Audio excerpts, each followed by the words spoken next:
سلام، به کانال رزین ورکشاپ خوش اومدین. تو این ویدیو قراره چند مدل گیره مو با هم دیگه درست کنیم که نمونهش رو هیچ جایی ندیدیم. برای درست کردن گیره مو احتیاج داریم به قالب سیلیکونی که میتونین از طرح‌های مختلف استفاده کنید، رنگ کروم بنفش، رنگ خمیری مشکی و همینطور یک اکلیل دونه درشت که میتونید به سلیقه خودتون رنگش رو انتخاب کنید. به یه رنگ پودری صدفی طلایی هم نیاز داریم. یراق و اتصالاتی هم که مربوط به گل سر هستش رو باید تهیه کنید. مثل همیشه ماسک، عینک و دستکش هم فراموش نکنید. قبل از هر کاری با یه تیکه چسب قالبم رو خیلی خوب تمیز میکنم.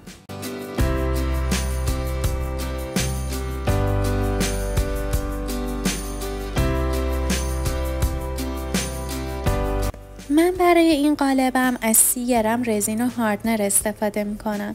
اگرم هنوز نمیدونی که رزین و هاردنر چیه و چجوری باید ازشون استفاده کنی و دوست داری هنر رزین رو که یکی از پولسازترین هنرهاست رو یاد بگیری، حتما ویدیوی آموزش 0 تا 100 رزین رو نگاه کن. حالا که رزینم رو داخل ظرف ریختم 3 تا 5 دقیقه خیلی خوب با هم دیگه ترکیبشون میکنم.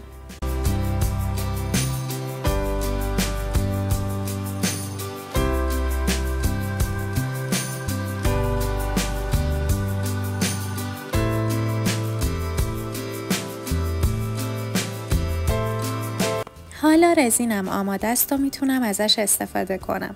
برای مدل اول یکم رزین جدا میکنم و با رنگ پودری کروم بنفش ترکیبش میکنم.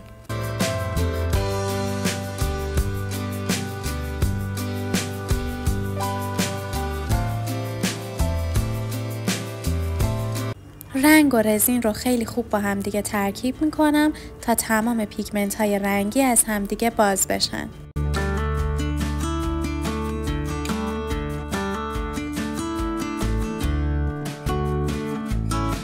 حالا رزینی که آماده کردم و توی یکی از قالب‌ها به دلخواه میریزم. برای این گل سری که میخوام درست کنم لازم نیستش که این ترکیبی که آماده کردم و کامل توی قالب بریزم تا قالب پر بشه. فقط کف قالب رو با این رنگ میپوشونم و با کمک چوب بستنی تمام قسمت قالب رو با رزین پوشش میدم. برای طرح بعدی یکم رزین جدا میکنم و بهش رنگ پودری صدفی طلاییمو اضافه میکنم و خیلی خوب رنگ و رزین رو با همدیگه ترکیب میکنم تا همه پیگمنت های رنگی از همدیگه باز بشن.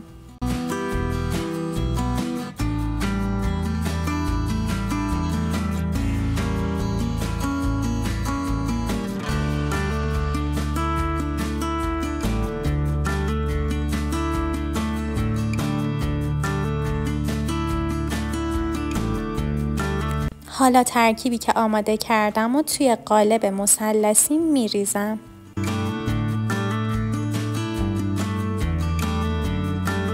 دقت کنید که کل قالب باید با این ترکیب پر بشه و هیچ جای خالی نباید باقی بمونه.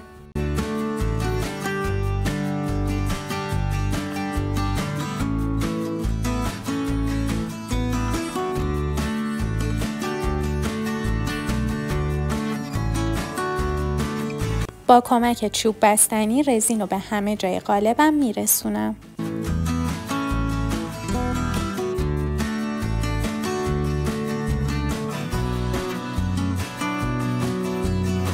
برای مدل بعدی یکم رزین جدا میکنم و بهش اکلیل دونه درشتم رو اضافه میکنم. دقت کنید که هرچی میزان اکلیل بیشتر باشه کارتون خوشگل‌تر در میاد.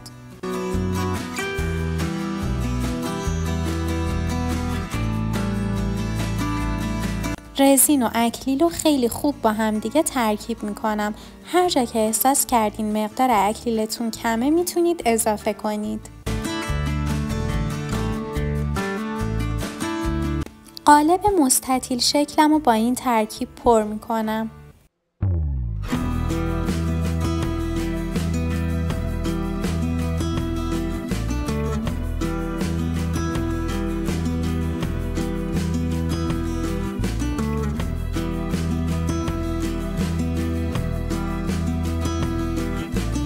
اگر نیاز به حبابگیری داشتین حبابگیری کنید و بعد 24 ساعت صبر کنید تا خشک بشن. الان 24 ساعت گذشته و من دوباره یه مقدار رزین درست میکنم. قراره که برای اون گل سری که از رنگ پودری کروم بنفش استفاده کرده بودم یک لایه رزین مشکی استفاده کنم تا بتونم به یه ترکیب هولوگرامی برسم. رزین و هاردنرم رو 3 تا 5 دقیقه خیلی خوب با هم دیگه ترکیب میکنم.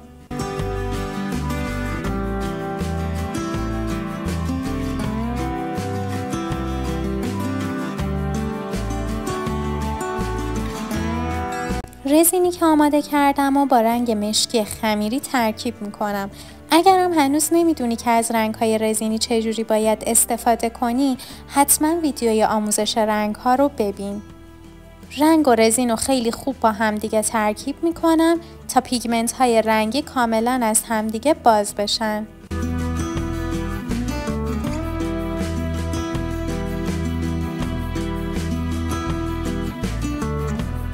بعد از اینکه ترکیبم آماده شد، روی اون قسمتی که رنگ پودری کروم بنفش کار کرده بودم میریزمش تا قالبم کاملا پر بشه.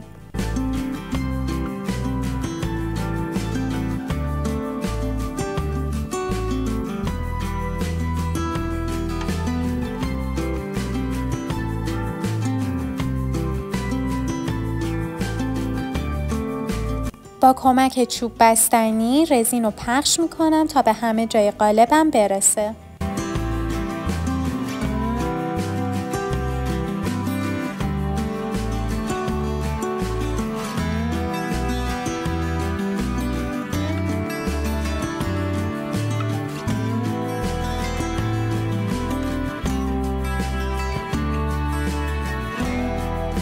اگر نیاز به حبابگیری داشت حبابگیری کنید و بعد 24 ساعت صبر کنید تا کاملا خشک بشه. الان 24 ساعت گذشته و میتونم کارم رو از قالب خارج کنم.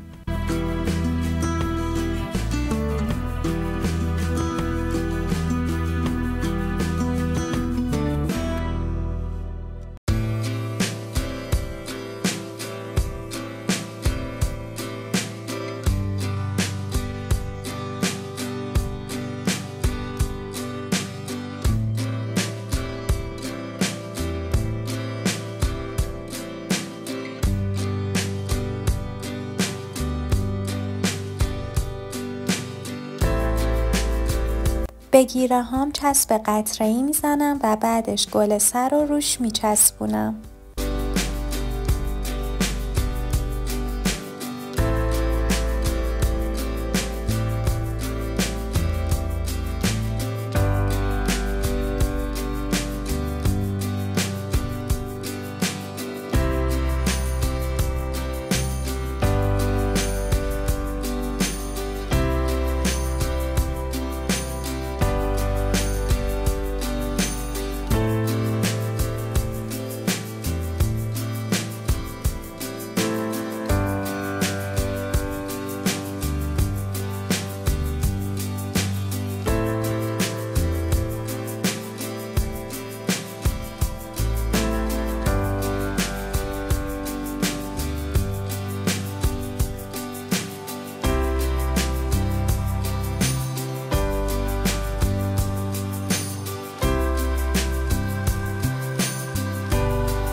اینم نتیجه نهایی گل سرای خیلی خوشگلمون.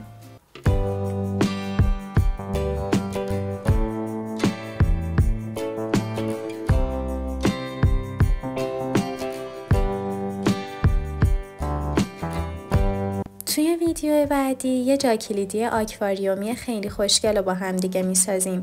پس حتما کانال رو سابسکرایب کنید تا از ویدیوها جا نمونید.